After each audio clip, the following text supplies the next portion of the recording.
अंशुमान नवक के महाराज अंशुमान, सगर के महाराज अम्बरीश। ये अम्बरीश कौन थे? ये अम्बरीश महाराज जो एकादशी का व्रत करके महाराज दुर्वासा जैसे ऋषि का साप उनको लग नहीं पाया और एकादशी महारानी कृपा से महाराज सुधाओं को गमन कर गए। एकादशी सारे व्रतों का शिरोमणि, हर वैष्णव को एकादशी व्रत करना चाहिए। दुर्वासा जी ने साप दिया कि ये मूर्ख एकादशी में ब्राह्मण भोजन कराने से पहले ही पारण कर लिया, जबकि एकादशी का नियम है कि द्वादशी में पारण हो जाना चाहिए। कभी कभी महाराज इधर एकादशी नहीं है भैया किसी की, बोलो कृष्णचंद्र भगवान की। 26 तारीख को है ना एकादशी, विजया एकादशी। आगे महाराज एकादशी की महिमा के कारण दुर्वासा जी ने देखा कि ब्राह्मण भोजन की कराए बिना ही पारण कर रहा है, जबकि वो अम्बरीश पारण नहीं किए थे। त्रयोदशी लगने वाली थी, इसीलिए उन्होंने चरणामृत ले लिया, तुलसी दल ले लिया कि पारण हो जाएगा तो कम से कम मेरा एकादशी का पुण्य सुरक्षित हो जाएगा। लेकिन जल पीते देखा तो शायद दुर्वासा जी ने सोचा कि इसने भोजन पा लिया, वे जल पी रहा। अपनी जटा के एक बाल को खींचा और जमीन पर पटका। कृत्या नाम की राक्षसी प्रकट हुई, बोला कि जाओ इसे नष्ट कर दो। दुर्वासा जी के बातों को सुनकर के जैसे ही कृत्या राक्षसी अम्बरीश को मारने को उद्यत हुई तो भगवान नारायण का चक्र सुदर्शन भगवान ने अपने लोक से छोड़ा और सुदर्शन ने उस कृत्या नाम की राक्षसी को मार डाला और दुर्वासा के पीछे लग गया। अब दुर्वासा जी महाराज चारों तरफ भागते, शिवलोक में गए, शिव जी ने बोला भैया हम नहीं बचा सकते। ब्रह्मलोक में गए, ब्रह्मा जी ने मना कर दिया। कहां तक कहें परीक्षित नारायण के पास में गए तो नारायण ने भी मना कर दिया कि भैया ये भी मेरे बस बचाने के, मैं नहीं बचा सकता। फिर बोले अगर तुझे कोई बचा सकता है तो भक्त अम्बरीश ही बचा सकता है जिसका तूने अपराध किया है। महाराज अम्बरीश के चरणों पर गिर गए। अम्बरीश ने अपने एकादशी के पुण्य जो संचित थे उसको प्रभाव से महाराज उस सुदर्शन चक्र को शांत किया और सुदर्शन चक्र वहीं अंतर ध्यान हो गया। इस प्रकार एकादशी के प्रभाव से दुर्वासा जी की जान बची और दुर्वासा जी ने खूब महाराज अम्बरीश को आशीर्वाद दिया। महाराज इसी अम्बरीश के पुत्र थे सगर की दो पत्नियां थी। एक पत्नी का नाम था सुमति, एक का केसनी के पुत्र हुए महाराज 60,000। एक बार सगर राजा ने अश्वमेध यज्ञ किया। अश्वमेध यज्ञ ने अश्व को पृथ्वी पर छोड़ा जाता है, पूरी पृथ्वी का भ्रमण करके जब वो वहीं उसी राज्य पर लौटाए तो महाराज वो अश्वमेध यज्ञ सफल हो गया। आज अश्व को छोड़ा गया, अश्वमेध यज्ञ का फल सगर को प्राप्त ना हो तो इंद्र द्वेष भावना से उस अश्व को लेकर अंतर ध्यान करके महाराज कपिल मुनि के आश्रम गंगा सागर में जाकर के छोड़ दिया। यहाँ जो केसनी के 60,000 पुत्र थे महाराज उस अश्व को ढूंढने लगे, अगर ये अश्व नहीं मिला तो ये अश्वमेध यज्ञ खंडित हो जाएगा। आज बंधुओं सब जगह ढूंढा, जमीन को खोद करके महाराज धीरे धीरे करके कपिल मुनि के आश्रम में पहुंच गए। वहां पर अश्व को देखा तो उन्होंने सोचा कि ये कपिल मुनि ने ही अश्व को चुरा लिया है मेरे पिताजी के यज्ञ का। खूब खड़ी खोटी सुनाई महाराज, खूब गालियां देने लगे। एक व्यक्ति गाली दे तो कितना कानों को चुभती है, जब 60,000 व्यक्ति अगर एक साथ गालियां दे तो कपिल मुनि का क्या दशा होगी। तपस्या भंग हुई, आंखें खुली, उनके तपोबल के कारण महाराज जैसे ही आंखें खुली आंखों के दिव्य तेज निकला और 60,000 पुत्र जलकर के खाक हो गए। अब महाराज राख बन गए, राख के ढेर। सगर की जो पहली पत्नी थी केसनी, उससे हुए 60,000 पुत्र जिनकी राख बस बची है। दूसरी पत्नी थी सुमति, उनसे महाराज हुए अंशुमान। अंशुमान को जब पता चला कि मेरे भाइयों की ये दशा है तो महाराज तपस्या करने लगे। तपस्या करते करते करते महाराज भगवान नहीं आए और उन्होंने अपना शरीर त्याग दिया। उन्हीं अंशुमान के महाराज हुए भगीरथ ने महाराज तपस्या की और उनके तपोबल के माध्यम से गंगा जी उन पर कृपा करने के लिए हिमालय की कंदराओं से होते हुए भोले बाबा की जटाओं से नीचे गिरी, हिमालय की कंदराओं से होते हुए महाराज कपिल मुनि गंगा सागर से होते 59,000 पुत्रों को तार दिया। बोलिए गंगा महारानी की। गंगा तरंग रमणीय जटा कलापम गौरी निरंतर विभूषित वाम भागम। ऐसे गंगा मैया महाराज भगीरथ के तपोबल के माध्यम से इस धराधाम पर आई। अंत तो गत्वा महाराज भगीरथ के हुए राजा दिलीप, दिलीप के पुत्र हुए खटवांग, खटवांग के पुत्र दीर्घायु, दीर्घबाहु, दीर्घबाहु के रघु, रघु के हुए महाराज दशरथ। यह दशरथ की तीन महारानियां थी, कौशल्या, सुमित्रा और कैकेयी अम्बा। इनको कोई पुत्र नहीं था। पुत्रेष्टि यज्ञ हुआ, अग्नि नारायण चरु लेकर के आए, चरु बांटने को कहा, चरु उन्होंने पाई, खीर पाई, जो अग्नि यज्ञ कुंड से निकली थी उसको पाकर के महाराज तीनों रानियां गर्भवती हो गई। तीनों रानियों से महाराज सुमित्रा से लक्ष्मण और शत्रुघ्न हुए और कैकेयी अम्बा के पुत्र थे, बोलिए भरत। राम कहानी सुनो रे राम कहानी, राम कहानी सुनो रे राम कहानी। कहती सुनती आए, कहती सुनती आए अखियों में पानी। राम कहानी सुनो रे राम कहानी, राम कहानी सुनो रे। पूर्णावतार श्री रामचंद्र का प्रकटोत्सव हुआ। बोलिए राजा रामचंद्र भगवान की जय हो।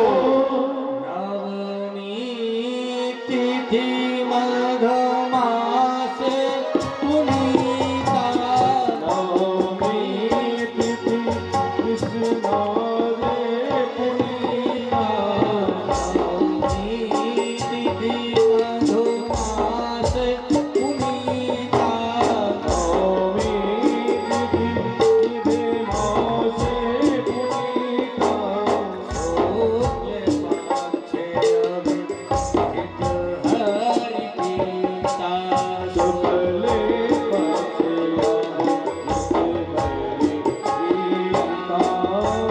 नवमी तिथि मघ मास पुनीता, श्री राजा रामचंद्र कौशल्या के गर्भ से प्रकट हुए। बंधुओं, श्रीमद् भागवत महापुराण में राम लीला, राम चरित्र, राम कथा महाराज सिर्फ एक अध्याय की एक श्लोक में। क्यों? क्योंकि सुखदेव जी कहते हैं कि अगर मैं राम चरित्र गाना प्रारंभ कर दिया तो 9 दिन और हो जाएंगे और तेरी मुक्ति का, तेरी तो बहुत बड़ी मुक्ति हो जाएगी, क्योंकि तुझे 7 दिन का समय मिला है और आगे चल करके महाराज कन्हैया की कथा भी कहना है। ऐसे ही कभी भगवान की कृपा हुई, आधार सिंह का मन बना, उनकी बिटियों का मन बना, तो फिर से यहाँ पर महाराज व्यास मंच लगेगा और 9 दिन की राम कथा आपको सिर्फ सुनाएंगे। बोलिए रामचंद्र भगवान की जय हो। आज बंधुओं, रामो विग्रहवान धर्म। राम अगर धर्म की परिभाषा पूछा जाए तो साक्षात चलता फिरता धर्म कोई था तो राम था। राम जी ने जो किया वो हमेशा हमको करना चाहिए। एक श्लोक में महाराज पूरी राम कथा बतलाई कि कैसे भगवान श्री राम कुछ बड़े होकर के महाराज कैसे गुरुकुल गए, वहां पर शिक्षा प्राप्त की, माता पिता प्रभु गुरु की वाणी बिना विचार किए सब जानी, प्रातः काल उठ के रघुनाथा। महाराज कैसे गुरु वंदना करनी चाहिए, माता पिता की कैसी चरण सेवा करनी चाहिए, सीधा गुरुकुल से आए। फिर महाराज गए, स्वयंवर इत्यादि हुआ, सीता जी का वर्ण किया, आए, वनवास हुआ, कैकेयी अम्बा के कारण, 3 वचनों के कारण वनवास, अयोध्या से वनवास वन की ओर गमन किया, 14 वर्ष वहां पर रहे। उसी बीच महाराज सीता जी का हरण हुआ, लंका दहन किया, सुग्रीव इत्यादि मिले, हनुमान जी गए, लंका का दहन किया, लंका पर चढ़ाई हुई, रावण का वध किया और फिर महाराज 14 वर्ष जब पूर्ण हुए तो अयोध्या में आकर के राजपाट भोग किया। कई हजारों वर्ष तक राजपाट भोग किया। अंत तो अपने पुत्रों लवकुश को देकर के साकेत लोक को चले गए। बोलिए राजा रामचंद्र भगवान की। इस राम लीला राम कथा का सार सब इतना है कि हर व्यक्ति अपने हर जीव हर व्यक्ति अपने पुत्र को राम बनाना चाहता है कि नहीं? कौन कौन अपने पुत्र को राम के जैसा बनाना चाहता है? उठाइए हाथ। क्यों संगीत वाले भैया, आप लोग सब चाहते हैं कि मेरा पुत्र राम हो, लेकिन अपने अपने हाथ नीचे करो। जब तक आप राम कथा रामचरितमानस उनको पढ़ाओगे नहीं तो राम कैसे बनेंगे? हैं? इसीलिए आज से संकल्प लो कि हम अपने पुत्र को राम तो बनाएंगे, लेकिन कब? जब रामचरितमानस का पाठ करेंगे। उठाइए दोनों हाथ। कौन कौन रामचरितमानस का पाठ करेगा? बोलिए राजा रामचंद्र भगवान की जय हो। रामचरितमानस से हमको सीखना चाहिए राम जी से कि राम जी ने रावण का वध किया, तो हम भी राम के जैसे बनकर के अपने अंदर भीतर जो ईर्ष्या रूपी रावण बैठा है उसका हम वध करेंगे। राम जी ने अपनी पत्नी था, कंस मां के गर्भ में था, धुम्र नाम की राक्षस का छाया पड़ने के कारण वो महाराज वो गर्भ दूषित हो गया। नारद जी आए, उग्रसेन को समझाया कि इससे जो तेरा वंश, इससे जो पुत्र पैदा होगा ये तेरे वंश को बढ़ाने वाला नहीं, वंश को बटाने वाला होगा। आज नारद जी की बातें सुनकर के महाराज जब कंस उत्पन्न हुआ तो उसे पत्तों पर लपेट करके टोकनी में भर के महाराज यमुना जी में बहा दिया। उस टोकनी महाराज सूरसेन यमुना जी में स्नान कर रहे थे, एक टोकनी को आते देखा, टोकनी को उठाया तो उसमें एक सुंदर बालक को देखा, तो भगवान का प्रसाद समझ करके महाराज वो सूरसेन अपने पुत्र वसुदेव के साथ में उसको घर लेकर के आए और उसका लालन पोषण करने लगे। कालांतर के बाद में जब कंस बड़ा हुआ उसे पता चला कि मेरे पुत्र सूरसेन नहीं, मेरे पुत्र उग्रसेन हैं, और जो मथुरा के राजा हैं उन्होंने नारद जी के कहने पर अपने पुत्र को त्याग दिया, तो महाराज उसकी निष्ठा पिता के प्रति नहीं शत्रुता भड़काई। कंस ने अपने बल के माध्यम से, अपने साथियों के माध्यम से मथुरा पर चढ़ाई की, उग्रसेन को महाराज जीता और उग्रसेन को कारागार में डाल दिया। खूब दुष्ट दुराचारी है कंस, कहीं भगवान की पूजन इत्यादि नहीं होने देता महाराज। जब पूरी प्रजा इसको सामने तो गाली नहीं दे पाती क्योंकि समर्थ को नहीं दोष को साईं समर्थवान है, सामने बोलेंगे भी मृत्युदंड मिल जाएगा, पीठ पीछे गालियां देता। नारद जी आए, उन्हें समझाया कि देखो तुम्हारी छवि समाज में बहुत खराब है, सब छवि सुधारो, क्योंकि प्रजा तुमको खूब गालियां देती है। जिसकी प्रजा, जिस राज्य की प्रजा अगर राजा से संतुष्ट ना हो तो उस राजा का विनाश हो जाता है। अब कंस ने कहा कि देखो मैं दुष्ट तो हूँ, अब मुझे तुम्हारा झूठा चूरा उड़ाना पड़ेगा। कैसे? बोले मेरे जो चाचा जी जिनने मुझे बचपन में पाला, मेरे चाचा जी की पुत्री है देवकी, उनका विवाह में जिनने मुझे बचपन में पाला सूरसेन, उनके पुत्र वसुदेव जी के साथ करा देता और खूब महाराज दहेज दूंगा, खूब सेवा करूंगा, तो पूरी प्रजा सोचेगी कि ये दुष्ट दुराचारी कंस देखो अपनी चचेरी बहन कितनी सेवा कर रहा है, कितनी बधाई कर रहा है, तो महाराज की छवि सुधर जाएगी। गया वसुदेव जी के पास में प्रस्ताव रखा देवकी महारानी के साथ। देवकी महारानी तैयार हुई, विवाह चल रहा है, पाणी ग्रहण संस्कार पूर्ण हुआ। कंस ने महाराज खूब लुटाई, खूब नौछावर लुटाई, जैसे हमारे दादाजी कल लुटा रहे थे ना जब आप नाच रहे थे, ऐसे ही महाराज खूब लुटाई की। अंत में महाराज विदाई का समय आया। अब कंस का ढोंग देखो, बोला कि अब जिसे कोई दूसरा विदाई करके ससुराल तक नहीं पहुंचाएगा, मैं खुद जाऊंगा रथ चला करके।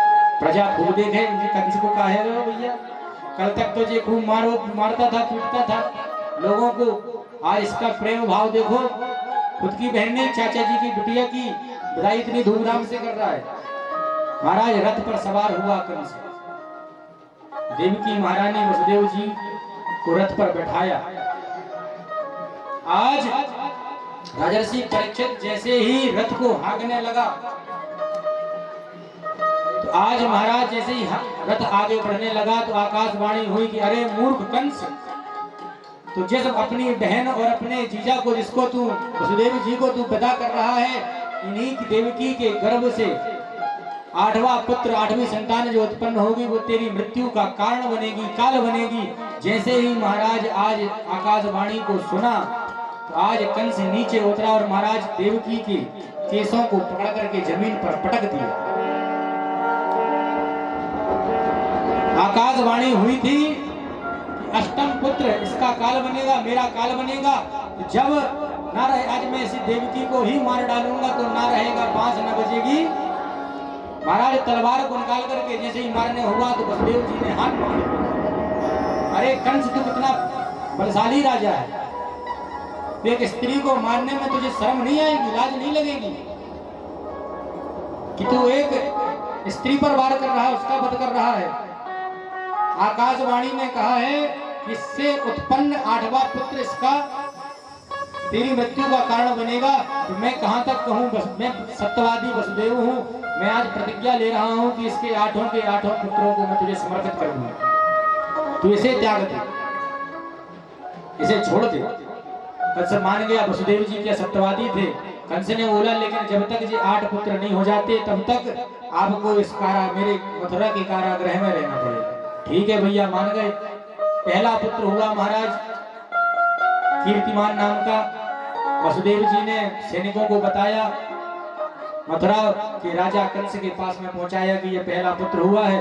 तो कंस को वसुदेव जी की याद आ गई और आज उसको दया आई कि मुझे तो खतरा 8वें पुत्र से, ये तो पहला पुत्र है, इसको मार करके मैं क्यों पाप ला दूं अपने ऊपर। हूं तो बने मामा ही ना। और मामा की हिस्ट्री महाराज खूब खराब है, कंस मामा, एक शकुनी मामा। लेकिन आज के जो मामा है भैया खूब अच्छे हैं, खूब सेवा अर्चा वंदना करते हैं अपने भनेन जी की। पूर्व उनकी हिस्ट्री खराब है, लेकिन अभी जो प्रेजेंट में मामा जी हैं वो अपनी भनेन जी की, मैंने 1000 ब्राह्मणों को खिलाने का जो पुण्य मिलता है वो भनेन को खिलाने से मिलता है। इतनी सेवा करते हैं भनेन जी की, भनेन जनों की। आज कंस ने छोड़ दिया कि मुझे 8वें से खतरा है, इसको जाओ वापस कर दो। नारद जी आए कि अगर इसका पाप का घड़ा नहीं भरा है, ऐसी दया करता रहा तो भगवान कैसे अवतार लेंगे। नारद जी ने 8 कमल की 8 पत्तियों वाला कमल दिखाया और बोला कि नारद को कंस यहाँ से गिनना चालू करो, फिर इधर से गिनना चालू करो। तो महाराज हर पत्ती पे 8वां आकर के खत्म होता है। नारद ने बोला कि जैसे पुत्र हर पत्ती 8वीं पत्ती है, ऐसे ही हर पुत्र 8वां हो सकता है। क्या मालूम वो जो नारायण विष्णु बड़ा चालाक है, पहले ही को 8वां मान करके पैदा हो जाए। इसीलिए कंस तुम छोड़ो मत। नारद जी बड़ी कृपा करी, आपने मेरी आंखें खोल दी, अब भी बच जाता। दौड़ करके कारागृह में गया और उस कीर्तिमान के जो पुत्र पैदा हुआ था उसको जाकर के महाराज वहां पर शिला थी, उसको पटका, उसका प्राणांत हो गया। देवकी के आंखों से अश्रु की धारा बहने लगी। ऐसे करते करते महाराज 6 पुत्रों को कंस ने मार दिया। अब 8वें गर्भ में 8वें पुत्र के रूप में भगवान नारायण आने वाले हैं। 7वां अभी आने वाला है। देवता महाराज नारायण के धाम को गए और स्तुति करने लगे, प्रभु अब आपको ब्रजमंडल पर अवतार लेने का समय आ गया। भगवान ने बोला कि मैं 8वें गर्भ के रूप में देवकी के गर्भ से अवतार लूंगा, जाओ तुम भी अपनी अपनी जगह निश्चित करो। ये वृंदावन जो है ये कोई साधारण नगरी नहीं है ब्रजमंडल, इसकी महिमा का वर्णन कल होगा। अंत तो गत्वा महाराज सारे देवी देवता लता पत्र पुष्पादि बनकर के ब्रजमंडल पर अवतरित हो गए। यहाँ भगवान ने शेष को आदेश दिया कि तुम जाओ, 7वें गर्भ के रूप में अवतरित हो। योग माया को वासी आदेश दिया कि जाओ 7वां गर्भ के रूप में जो देवकी जी के स्थापित शेषावतार हैं, इनको जाकर के अपनी माया के माध्यम से जो नंद बाबा के महल में रोहिणी मैया वसुदेवी जी की जो पत्नी है दूसरी, उनके गर्भ में स्थापित कर। तो आज वो 7वां गर्भ को योग माया ले जाकर के रोहिणी के गर्भ में स्थापित कर दिया। यहाँ सैनिकों ने बतलाया कि कंस महाराज 7वां गर्भ महाराज गर्भ में ही नष्ट हो गया, जन्म ही नहीं लिया।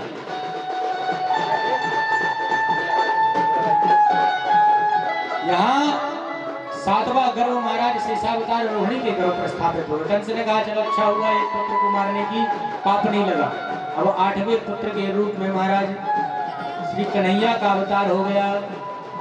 कन्हैया गर्भ पर पधार गए। जैसे ही गर्भ पर कन्हैया पधारे, उनका प्रादुर्भाव हुआ। गर्भ के अंदर भगवान कन्हैया है। आज देवता पुष्पों की वृष्टि करने लगे और स्तुति गाने लगे। स्वागतम कृष्णा स्वागतम कृष्णा स्वागतम कृष्णा सुस्वागतम कृष्णा स्वागतम कृष्णा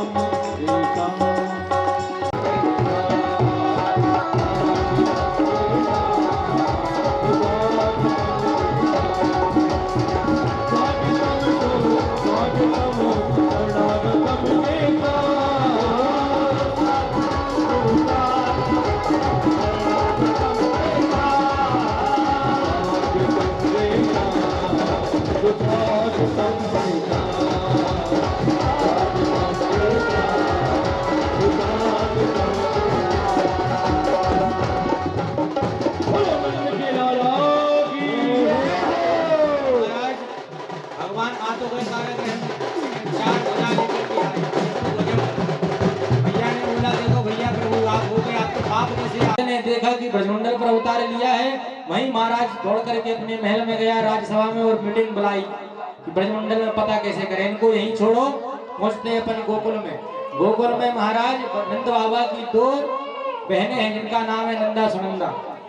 नंद बाबा ने खूब भजन कियो महाराज, ब्राह्मणों को जिवायो, और उनके आशीर्वाद में, जवाने के आशीर्वाद में ब्राह्मण ने बोला कि तू 90 वर्ष को तो है गयो है, लेकिन तू पुत्रवान भवा, कि अब तेरे को पुत्र होए वो। नंद बाबा ने कहा कि पंडितन की कृपा रहेगी तो जरूर मेरे घर में यशोदा मैया के गर्भ से एक पुत्र को जन्म है गयो। यहाँ महाराज नंदा सुनंदा को पता चला कि यशोदा मैया मेरी भाभी जी पेट से हैं, तो महाराज अपनी बताऊंगी दारी के, मैं तो सबसे पहले यह खबर अपने भैया नंद बाबा को सुनाऊंगी। कहाँ है नंद बाबा? बोले यमुना जी के तट पे तपस्या कर रहे हैं। क्या कर रहे हैं? ओम नमो भगवते वासुदेवाय। मंत्र भूल गए क्योंकि समय हो रहा था बच्चा होने में, और मंत्र का जब क्या कर रहे हैं, अभी तो भयो ना आए आगे की पतो ना है। नंदा सुनंदा दौड़ करके गई, अरे भैया है गए हो। नंद बाबा ने माला आला सब छोड़ी, बोली अरे बहना का है गयो। बोले पहले मैं बताऊंगी नहीं, पहले मुँह को बताओ कि खबरी इस बधाई के बदले में, इस सूचना के बदले में मुझे मिलेगो का दोगे भैया? नंद बाबा कहते हैं अरे बहना तू जो मांगेगी आज मैं सब लुटाए दूंगा, एक बार बता तो सही कि का भयो। नंदा सुनंदा ने कहा कि भैया ऐसे काम नहीं चलेगो, जो भाभी माँ नौलखा हार पहनी है, बा नौलखा हार देवे की कसम खाते हो, तो मैं तुमको बताऊंगी कि क्या भयो है। नंद बाबा ने कहा कि अरे बहना तू नौलखा हार की बात कर रही, जे पूरी तिजोरी की चाबी तू धर, अब तो बता सही कि का भयो है। जैसे ही तिजोरी की चाबी सौंपी, महाराज नंदा सुनंदा ने कही कि है गयो नंद के घर लाला है गयो, बोले नंद के लाला की। महाराज वो 90 साल को डोगरा महाराज 18 साल के ताई महाराज नाचने लगे कि है गयो पुत्र है गयो। दौड़ करके नंद महल में आया, कन्हैया को गोद में लेकर के नंदोत्सव मनाने लगा। हम सब भी बैठ करके नंदोत्सव मनाएंगे, और कल फिर इसी समय भी मुझे कथा में सुंदर प्रसंगों का करेंगे। बोलिए नंद के लाला की जय हो, बोलिए बालकृष्ण की जय हो। हे नंद के आनंद भयो जे कन्हैया लाल की, नंद के आनंद भयो जे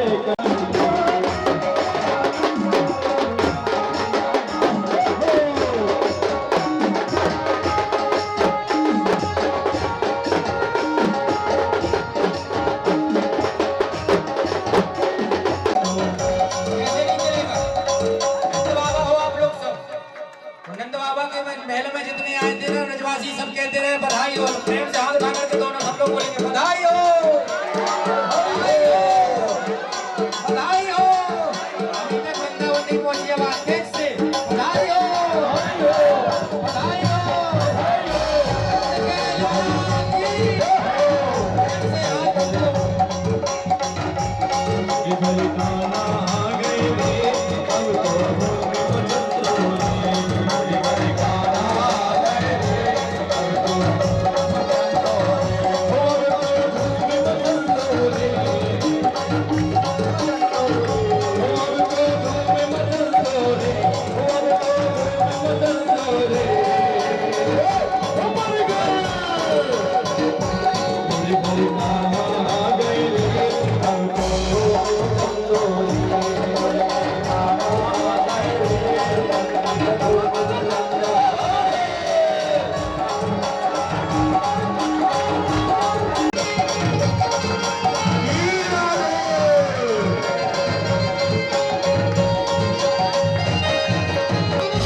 नाचो गानो धूम मचा लो, अरे ठुमका लगा के कमर मत कानो,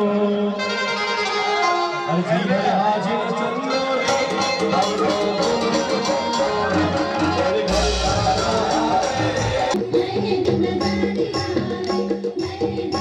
बजाइए 2000 ताली हमारे कलाकारों के लिए। बड़े सौभाग्य की बात है, ये वो कलाकार है जो पूरे मध्य प्रदेश में धूम मचा के रखे। कृष्ण की जय, आरती बाल कृष्ण की जय, आरती बाल कृष्ण की जय, अपनों जन्म सुखल करी जय।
इसको बनाओ।